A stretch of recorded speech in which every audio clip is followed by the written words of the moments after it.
প্রথম আলোর অডিও সংবাদে স্বাগত। শামসুজ্জোহা জানিয়ে দিচ্ছি দিনের প্রধান খবরগুলো। যুদ্ধ বন্ধ ও পারমাণবিক চুক্তির রূপরেখা তৈরিতে ১ পৃষ্ঠার ১৪ দফার সমঝোতার স্মারক সইয়ের দ্বারপ্রান্তে রয়েছে যুক্তরাষ্ট্র ও ইরান। আগামী ৪৮ ঘণ্টার মধ্যে ইরানের চূড়ান্ত জবাবের অপেক্ষায় রয়েছে ওয়াশিংটন। ১ পৃষ্ঠার এই সমঝোতায় মূলত বেশ কিছু গুরুত্বপূর্ণ বিষয় থাকছে। এর মধ্যে রয়েছে এই অঞ্চলে যুদ্ধের অবসান ঘোষণা করে আগামী ৩০ দিন ইসলামাবাদ বা জেনেভায় নিবিড় আলোচনা চলবে। ইরান ইউরেনিয়াম সমৃদ্ধকরণ ১২ থেকে ১৫ বছর পর্যন্ত স্থগিত রাখবে।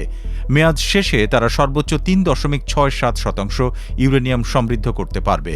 তারা পারমাণবিক অস্ত্র তৈরি করবে না এবং জাতিসংঘের আকস্মিক পরিদর্শনের শর্তে রাজি থাকবে। এছাড়াও উচ্চ সমৃদ্ধ ইউরেনিয়াম দেশ থেকে সরিয়ে নিতেও তারা সম্মত হতে পারে। এই প্রতিশ্রুতির বিনিময়ে যুক্তরাষ্ট্র ধাপে ধাপে ইরানের উপর থেকে নিষেধাজ্ঞা তুলে নেবে এবং আটকে থাকা শত শত কোটি ডলার অর্থ ছাড় দেবে। হরমুজ প্রণালীতে মার্কিন নৌ অবরোধ এবং ইরানের সব বিধিনিষেধ পর্যায়ক্রমে তুলে নেওয়া হবে। তবে আলোচনা ব্যর্থ হলে যুক্তরাষ্ট্র ফের অবরোধ বা সামরিক পদক্ষেপ নিতে পারবে। আলোচনায় অগ্রগতির কারণে প্রেসিডেন্ট ট্রাম্প সামরিক অভিযান থেকে সরে এলেও ইরান অভ্যন্তরীণ বিভক্তির কারণে চুক্তিটির চূড়ান্ত বাস্তবায়ন নিয়ে মার্কিন পররাষ্ট্রমন্ত্রী সহ অনেক কর্মকর্তার মাঝে কিছুটা সংশয় রয়েছে। ২৫শে বৈশাখ অর্থাৎ ৯ মে রবীন্দ্র জয়ন্তীতেই পশ্চিমবঙ্গের নতুন বিজেপি সরকার শপথ নেবে। মঙ্গলবার দুপুরে বিজেপির রাজ্য সভাপতি শ্রমিক ভট্টাচার্য জানিয়েছেন, শনিবার সকাল ১০টায় কলকাতার ব্রিগেড প্যারেড গ্রাউন্ডের বিশেষ মঞ্চে এই শপথ গ্রহণ অনুষ্ঠান হবে। এতে ভারতের প্রধানমন্ত্রী নরেন্দ্র মোদী, কেন্দ্রীয় স্বরাষ্ট্রমন্ত্রী অমিত শাহ সহ বিভিন্ন রাজ্যের মুখ্যমন্ত্রী এবং বেশ কয়েকজন কেন্দ্রীয় মন্ত্রী যোগ দেবেন। উপস্থিত থাকবেন কলকাতা সহ সারা দেশের বেশ কয়েকজন বিশিষ্টজন। এদিন শপথ নেবে রাজ্যের নতুন মন্ত্রিসভাও। তবে পশ্চিমবঙ্গের মুখ্যমন্ত্রী কে হচ্ছেন তা নিয়ে এখনও জল্পনা কল্পনা চলছে। রাজ্যটির মুখ্যমন্ত্রী হওয়ার দৌড়ে এগিয়ে আছেন শুভেন্দু অধিকারী। দেশে হাম ও হামের উপসর্গ নিয়ে আরও ৭ শিশুর মৃত্যু হয়েছে। এর মধ্যে ৫ শিশু মারা গেছে হামের উপসর্গ নিয়ে, আর ২ শিশুর হামে মৃত্যুর বিষয়টি নিশ্চিত হওয়া গেছে। এ নিয়ে গত ৫২ দিনে দেশে হাম এবং হামের উপসর্গ নিয়ে মৃতের সংখ্যা দাঁড়িয়েছে ৩২৪। এর মধ্যে হামের উপসর্গ নিয়ে ২৬৮ শিশুর মৃত্যু হয়েছে, আর ৫৬ শিশুর হামে মৃত্যুর বিষয় নিশ্চিত হওয়া গেছে। বুধবার স্বাস্থ্য অধিদপ্তরের সর্বশেষ প্রতিবেদন থেকে এসব তথ্য জানা গেছে। এই হিসাব মঙ্গলবার সকাল ৮টা থেকে বুধবার সকাল ৮টা পর্যন্ত সময়ের।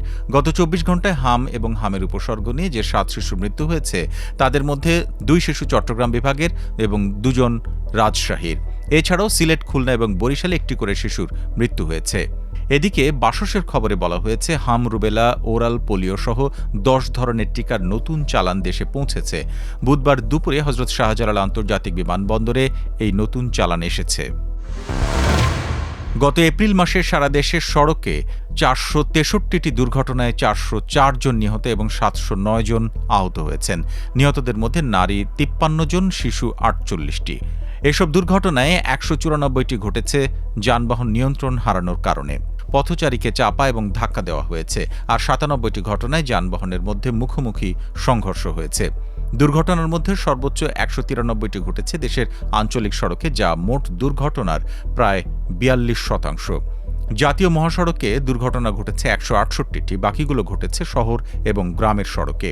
এছাড়াও গত মাসে ৭টি নৌ দুর্ঘটনায় ৪ জন নিহত এবং ১১ জন আহত হয়েছেন। ৩৪টি রেলপথ দুর্ঘটনায় ২৬ জন নিহত এবং ১৭ জন আহত হয়েছেন। রোড সেফটি ফাউন্ডেশনের এপ্রিল মাসের সড়ক দুর্ঘটনার প্রতিবেদনে এই চিত্র উঠে এসেছে।